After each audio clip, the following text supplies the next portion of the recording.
नमस्कार, मैं चित्रा देशमुख जोश अपना अपना में आपका मन से स्वागत है। आज मैं आपको एक ऐसी माँ से मिलवाने जा रही हूँ जिसको भगवान ने खुद अपने कार्य के लिए चुना है। उनका नाम है हिना पटेल। हिना जी सक्षम वडोदरा यानी समदृष्टि क्षमता विकास एवं अनुसंधान मंडल विकलांगों के विकास हेतु समर्पित राष्ट्रीय संगठन संस्था में महिला अध्यक्ष है और समर्थ पेरेंट्स एसोसिएशन में जॉइंट सेक्रेटरी की जिम्मेदारी संभाल रही है। हिना जी की बेटी हेली 20 इयर्स की है और 90% डिसेबल है, जिसको एक आँख में बिल्कुल विजन नहीं है और दूसरी आँख में माइनस नंबर है।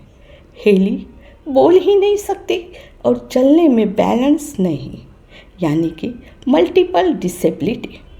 इतनी बड़ी बीमारी के साथ उनकी बेटी है और ऐसे बहुत सारे बच्चों के लिए हिना जी काम करते हैं, बच्चों में इम्प्रूवमेंट लाने की कोशिश करते हैं।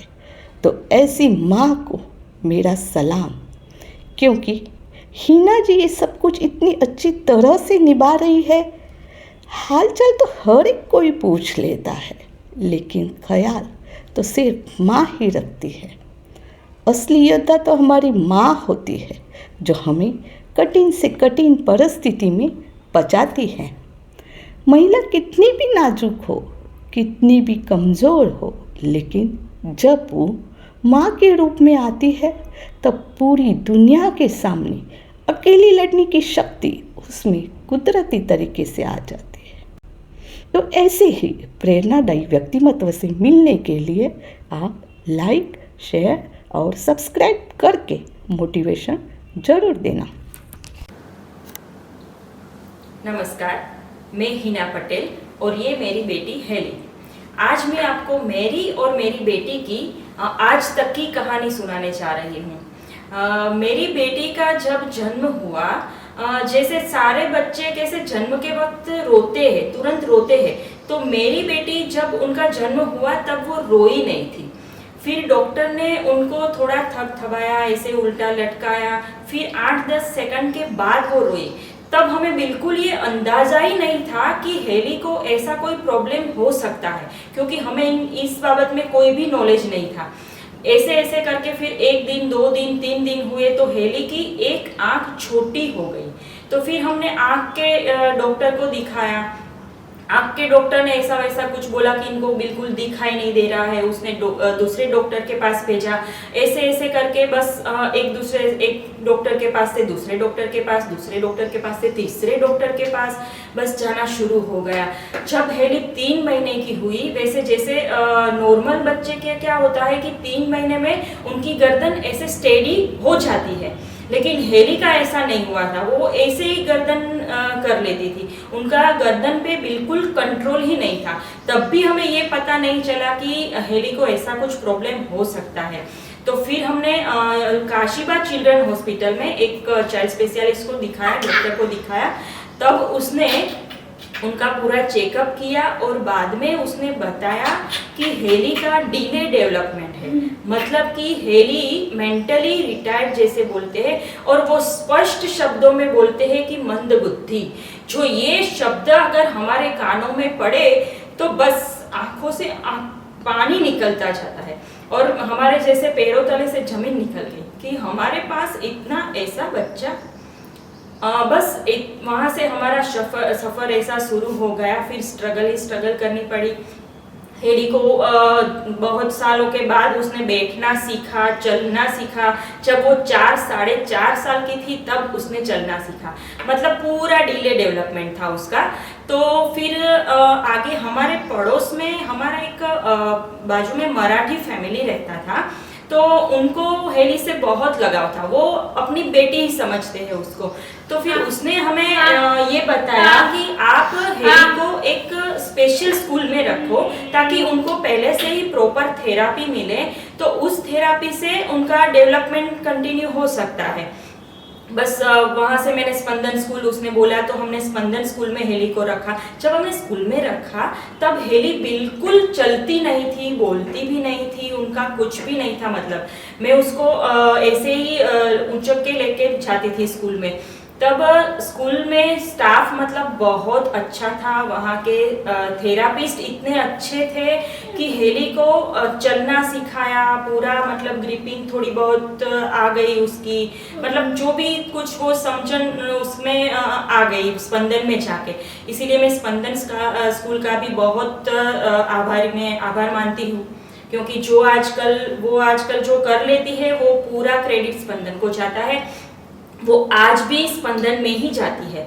तो वहाँ का स्टाफ, टीचर्स, थेरापिस्ट, यहाँ के ट्रस्टी सब लोग इतने अच्छे हैं कि हमें बहुत सपोर्ट करते हैं। हेली जैसे बहुत सारे बच्चे वहाँ हैं, तो हेली को भी वहाँ से बहुत अटैचमेंट है स्कूल में। और मैं तो क्या बोल रही हूँ कि अगर ऐसे बच्चे हमारे पास है तो हमें बिल्कुल हार नहीं माननी चाहिए। बस वहाँ जाके हमने यही सीखा कि सारे पेरेंट्स वहाँ 9 बजे आते हैं बच्चे को लेके और 12 बजे तक बच्चे के साथ ही रहते हैं, और उनको जो भी थेरापिस्ट के पास जो उनको मदद करनी पड़ती है तो वो करते हैं, उनको लेके आते हैं, लेके जाते हैं, बस पूरा दिन हम उसके पीछे ही लगा देते हैं। और ये बहुत ही कठिन काम है इन बच्चों को ट्रेनिंग देना। जो नॉर्मल बच्चा 2-3 महीने में जो कुछ भी काम सीख लेता है, वो इन बच्चों को 1 साल 2 साल या अगर हो सकता है कि वो नहीं भी सीखे, लेकिन हमें प्रयत्न बिल्कुल छोड़ना नहीं है। अगर हम प्रयत्न चालू रखेंगे तो हमें उसका रिजल्ट जरूर मिलेगा। तो फिर उसके बाद मेरा हेली के साथ प्रयत्न चालू ही रहता था, और मैं बाकी सारे पेरेंट्स जो भी स्कूल में आते थे मैं उनको भी हेल्प करती थी, क्योंकि मुझे पता है कि ऐसे बच्चों को लेकर क्या तकलीफ होती है। तो बस मेरे एक्सपीरियंस से मैं दूसरों को भी यही गाइड करती हूँ, थोड़ी बहुत हेल्प भी कर लेती हूँ और बहुत सारी मदद मैं करती ही रहती हूँ। आज भी मैं वही कर रही हूँ। तो फिर उसके बाद मेरा एक जो कहते हैं सक्षम अधिकारी, जो एक सक्षम करके संस्था है, वो पूरे इंडिया में आरएसएस के द्वारा संचालित संस्था है। तो उसके अधिकारी ने मेरे साथ एक बार कांटेक्ट किया और मैं उसके साथ फिर उसने मुझे उसमें ज्वाइन कर लिया सक्षम में। जो सक्षम ऐसी एक संस्था है जो पूरे सारे दिव्यांग बच्चे, उसमें ये मेंटली रिटायर्ड भी होते हैं, फिजिकली हैंडीकैप भी होते हैं, ब्लाइंड होते हैं, डेफ एंड डम होते हैं, थैलेसेमिया को भी एक डिसेबिलिटी ही कहा जाता है। तो ऐसी बहुत सारी 21 प्रकार की डिसेबिलिटी है जो सक्षम उसके लिए काम करता है। तो सक्षम में अभी हमने बहुत सारे अवेयरनेस प्रोग्राम किए, बहुत सारे ये जो विशिष्ट प्रकार के अवसर होते हैं ना, तो हम उसके हिसाब से अलग अलग स्कूल में, संस्था में प्रोग्राम चालू ही रखते हैं। जैसे कि सूरदास जयंती आती है, तो हम सूरदास जयंती पे एक ब्लाइंड स्कूल है, वहाँ पे सारी गर्ल्स हैं, तो हम वहाँ जाके एक प्रोग्राम करते हैं। ऐसी बच्चियों के साथ हम थोड़ा समय बिताते हैं, खेलते हैं, या फिर म्यूजिक का कुछ प्रोग्राम करते हैं, भजन का करते हैं, वो लोग बहुत खुश हो जाते हैं। फिर नाश्ता वास्ता करवाते हैं। बस ऐसे ही हम लोग, और ऐसे ही सेम थैलेसेमिया बच्चों के लिए है। जो थैलेसेमिया बच्चा है अगर, तो उनको ब्लड नेचुरली बनता ही नहीं है, उनको ऊपर से ब्लड चढ़ाना पड़ता है। तो इसके लिए हम लोग जो थैलेसेमिया डे होता है उसके आसपास के दिनों में हम लोग एक ब्लड डोनेशन कैंप रखते हैं। जैसे कि ब्लड डोनेशन कैंप में क्या होता है कि जितने भी लोग वहाँ पे ब्लड डोनेट करने आते हैं, सबका ब्लड ग्रुप अलग अलग होता है। कई बार ऐसा होता है कि थैलेसेमिया बच्चा जब उनको ब्लड की जरूरत होती है और वो ब्लड चढ़ाने के लिए हॉस्पिटल में जाता है, तो उनके ग्रुप का ब्लड उनको नहीं मिलता है, तो उनको वेट करना पड़ता है। और वेट करने का मतलब क्या है कि वो वैसे ही जब उनका ब्लड कम होता है तो उनको वीकनेस बहुत आ जाती है, और उसके बाद उनको 2-3 दिन वैसे भी अगर वेट करना पड़े तो सोचो उनकी क्या हालत होगी। तो इसीलिए हम ये ब्लड डोनेशन कैंप रखते हैं, ताकि कोई बच्चा ब्लड के बिना रह ना जाए और उनको टाइम टू टाइम ब्लड मिलता रहे। इसीलिए मैं तो आपको यही अपील भी करूंगी कि जहां कहीं भी ये ब्लड डोनेशन कैंप हो तो आप भी जाओ और ब्लड डोनेट करो, क्योंकि अभी सब जगह आपको पता ही है कि रक्तदान को एक महादान कहा गया है। वैसे ही हमारे यहाँ ब्लाइंड बच्चे भी हैं, तो उनके लिए नेत्रदान हम लोग रखते हैं, नेत्रदान का संकल्प करवाते हैं, क्योंकि नेत्रदान भी महादान है। अगर एक व्यक्ति नेत्रदान करता है तो उसके बदले 2 व्यक्तियों को रोशनी मिलती है जो पूरी दुनिया देख सकता है। सोचो अगर उनको ये रोशनी मिलती है तो उनके अंदर से कितनी दुआएं निकलती है। तो हमें बस यही काम करना है। अभी मैं कर रही हूँ तो मैं आपको भी बताती हूँ, ये कोई इतना डिफिकल्ट नहीं है नेत्रदान करना, क्योंकि अभी हम नहीं कहते कि हमें जीते जी करना है। जीते जी आपको रक्तदान करना है और मरने के बाद आपको नेत्रदान करना है। वैसे भी मरने के बाद नेत्र की हमें कोई जरूरत ही नहीं है, तो फिर क्यों ना हम 2 लोगों की जिंदगी को रोशनी दें। सही है ना। तो बस और फिर इसके बाद आता है, मैं आपको एक और बताऊंगी कि समर्थ पेरेंट्स एसोसिएशन, जो एक स्पेशली इंटेलेक्चुअल डिसेबल बच्चों के पेरेंट्स का हमने एक एसोसिएशन बनाया है। तो उनमें सारे इंटेलेक्चुअल डिसेबल बच्चों के पेरेंट्स हैं और ये सिर्फ वडोदरा डिस्ट्रिक्ट में हमने सीमित रखा है। तो उसमें सारे पेरेंट्स ऐसे हैं और आप नहीं मानोगे कि ये सारे पेरेंट्स के मन में कितने सारे सवाल आते हैं इन बच्चों को लेकर, क्योंकि वो लोग सोचते हैं, हम लोग सोचते हैं कि अगर हम हैं, जब तक हम हैं तो हम ये इन बच्चों को संभाल लेंगे, लेकिन जब हम नहीं रहेंगे या फिर जब हमारी उम्र हो जाएगी, हम काम नहीं कर पाएंगे, तब इन बच्चों का क्या। ये सारे पेरेंट्स को ये सवाल उठता है।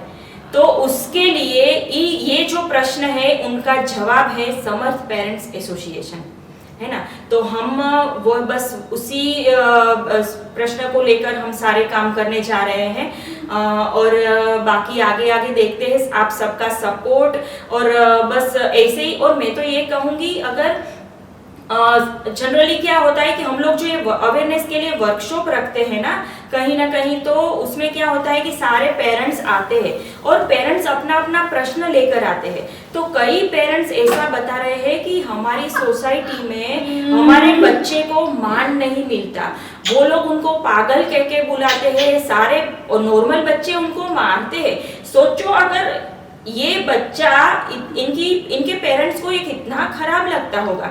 तो मेरी आपसे बस, जो ये लोग वीडियो देख रहे हैं, मेरी आपसे यही अपील है कि आपके आसपास आप कहीं भी बाहर जाओ और आप ऐसा बच्चा देखो, तो अगर कोई उसका मजाक उड़ाता है तो आप उनको प्यार से बुलाओ, आप उनके साथ प्रेम से बात करो, तो वो लोग देखेंगे तो उनको शर्म आएगी कि हमने जो उनके साथ किया वो बिल्कुल गलत है, हमें ऐसा नहीं करना चाहिए था।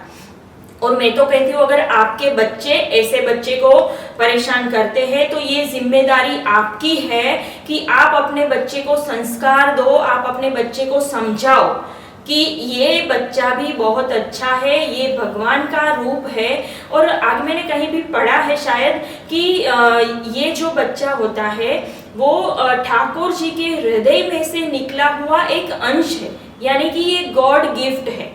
और हम तो ये कहेंगे कि भगवान को जिन पर इतना ज्यादा भरोसा है उन्हीं को ये बच्चे दिए हैं, नहीं तो किसी की ताकत नहीं है कि ये बच्चे पाल सके। तो मैं तो प्राउड फील करूंगी कि मेरा ये बच्चा है और मैं इसको बहुत अच्छी तरह से संभाल लेती हूँ। मेरी फैमिली भी इतनी अच्छी है, पूरा सपोर्ट मुझे देती है, ऐसा नहीं कि मैं अकेली संभालती हूँ। मेरे हस्बैंड, मेरी छोटी बेटी, मेरे सास ससुर, सब लोग इनका बहुत अच्छे से ख्याल रखते हैं। और मेरे सबसे अच्छी बात यह है कि मेरा पड़ोस, मेरे नेबर्स बहुत अच्छे हैं। जब भी कोई मुसीबत आती है, जब हेली घर में परेशान करती है, तो सारे लोग मेरे घर पे आ जाते हैं और हेली को संभालते हैं। बस यही एक मुझे इसी से ताकत मिलती है, मेरी फैमिली से, अड़ोस पड़ोस से, मेरे मित्रों से। बस इसीलिए मैं ये सब काम कर लेती हूँ। अच्छा, मैं अभी रिसेंटली एक वर्कशॉप की बात कर रही हूँ। जैसे हमने अभी संडे को एक वर्कशॉप रखा था, तो वो भी पेरेंट्स के अवेयरनेस के लिए ही था। तो वहाँ पे एक पेरेंट ने ऐसी बात की कि जैसे बस आपकी आंखों में से पानी निकल जाएगा। वो पेरेंट बोल रही थी, वो मदर ऐसा बोल रही थी कि उनका बच्चा वैसे उनको सोसाइटी में वो खेलने जा रहा था, सारे बच्चे उनके साथ खेल रहे थे, तो बस बातों बातों में वो बच्चे उनको पागल पागल कह के चिढ़ाने लगते थे। तो उनके पेरेंट्स भी कुछ नहीं बोलते हैं कि बच्चों ये भी एक तुम्हारी तरह बच्चा ही है, उनको ऐसा मत कहो, उनको सताओ मत। लेकिन वो बच्चे को उनके पेरेंट्स ने कुछ नहीं बोला। और फिर एक दिन क्या हुआ कि वो बच्चे खुद उनको बुलाने के लिए आए कि चलो नभग खेलना है, उनको लेके चले गए। फिर बहुत देर हुई तो उनकी माँ ने सोचा कि ये नभग अभी तक घर में क्यों नहीं आया, तो वो देखने गई बाहर, तो वो उन बच्चों ने, वो जो नॉर्मल बच्चे थे, उनने वो नभग को इतना रेती का पूरा ढक पड़ा था, उसमें उनका सिर डुबो के रख दिया था, पूरी रेती उनके ऊपर और उनका सिर अंदर। तो सोचो वो उस लड़के की क्या हालत हुई होगी। उनकी माँ ने देखा तो बस उनकी माँ तो वहां पे रोने ही लगी। वो जो बच्चे थे उनके माँ बाप को बोलने गई, तो वो लोग ने भी कुछ नहीं किया कि बोले कि ये बच्चे हैं तो ऐसा करेंगे, आपका बच्चा ऐसा है तो ये करेंगे। अरे भाई ये क्या बात हुई, ऐसा कोई कहते हैं? अरे मैं तो ये कहूंगी कि दिव्यांग बच्चा ये नहीं है। दिव्यांग वो लोग हैं जो बच्चे को परेशान करते हैं, बच्चे की मजाक उड़ाते हैं, जो किसी पे गुस्सा करते हैं वो एक दिव्यांग है, किसी की निंदा करते हैं वो भी एक दिव्यांग ही है।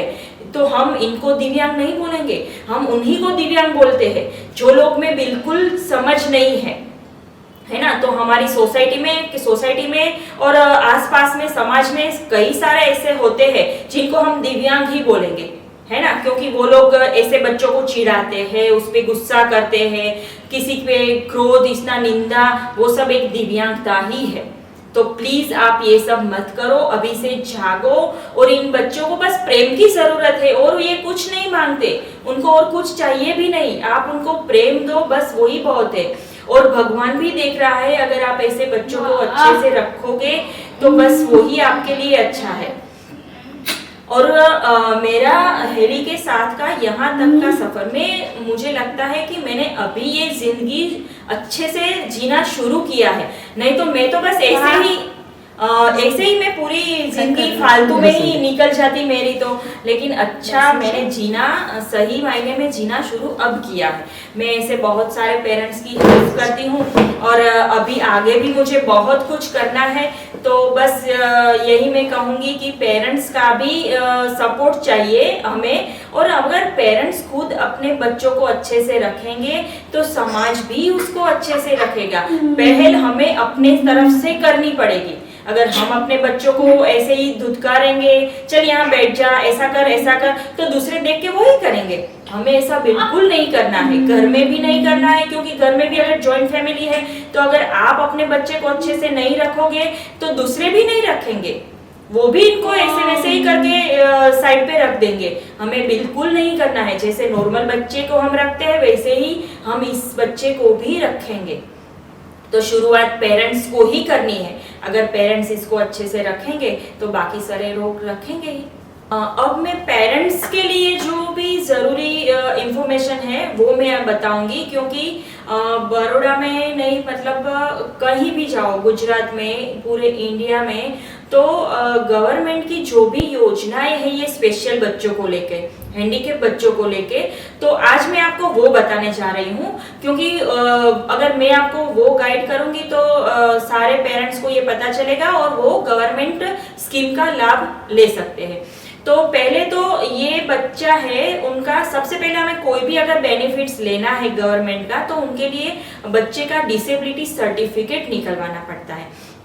तो वो डिसेबिलिटी सर्टिफिकेट हमारे जो भी सिटी में जो भी सिविल हॉस्पिटल होती है वहां से निकलता है।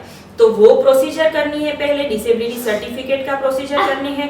फिर उसके बाद वो डिसेबिलिटी सर्टिफिकेट निकल जाने के बाद उसका बैंक अकाउंट खुलवाना है, क्योंकि गवर्नमेंट ने इन बच्चों के लिए एक पेंशन योजना रखी है जो सारे बच्चों को हर महीने 1,000 रुपया उनके अकाउंट में डायरेक्टली वो क्रेडिट होता है।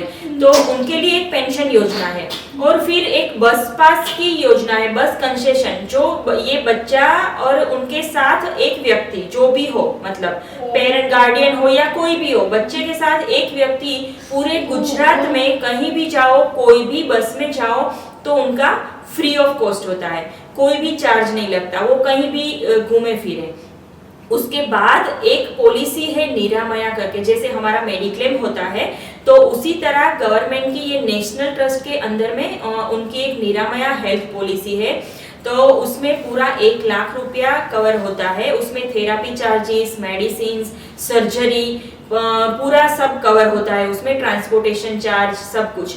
तो वो पॉलिसी बिल्कुल 0 प्रीमियम है। और मैं तो क्या बताऊंगी कि ये जो गवर्नमेंट की योजना है उनके लिए समाज सुरक्षा खाता के जो अधिकारी है वो भी हम लोगों को बहुत हेल्प करते हैं इस बाबत में। और निरामया हेल्थ पॉलिसी के लिए जो रक्षा टीपीए की ऑफिस है तो वहां से भी हम लोगों को पूरा सपोर्ट मिलता है। हम जब भी कॉल करें तो बहुत अच्छे से आंसर देते हैं, सब कुछ सोल्व कर देते हैं। तो मैं क्या कह रही हूँ कि सभी पेरेंट्स ये सारी गवर्नमेंट योजनाओं का लाभ ले। जैसे रेलवे कंसेशन भी है इन बच्चों के लिए, तो आप उनका भी फायदा उठाइए। तो गवर्नमेंट इसीलिए सब कुछ बच्चों को दे रही है, लेकिन किसी को पता नहीं है, तो वो लोग ये जानकारी जरूर ले। और मेरा नंबर मैं डिस्क्रिप्शन बॉक्स में डाल रही हूँ, तो अगर कहीं भी किसी भी चीज की अगर जरूरत पड़े तो आप मेरा कांटेक्ट कर सकते हैं। हम ऑलवेज आपके साथ हैं, पेरेंट्स के साथ हैं। ये स्पेशल पेरेंट्स को हम पूरी तरह से हेल्प करेंगे। और मैं ये जोश अपना ये जो चित्रा जी ने ये YouTube चैनल शुरू किया है, मैं तो थैंकफुल हूँ उनके लिए, क्योंकि मुझे ये चांस मिला कि आप सबको मैं अपनी कहानी, अपना काम और सारे पेरेंट्स को ये जो इन्फॉर्मेशन दे रही हूँ, तो ये सिर्फ जोश अपना चैनल के द्वारा ही मैं दे सकती थी। तो इसीलिए मैं चित्रा जी का बहुत बहुत आभार मानती हूँ, क्योंकि इसके बगैर तो मेरा ये सब कुछ मुमकिन ही नहीं था।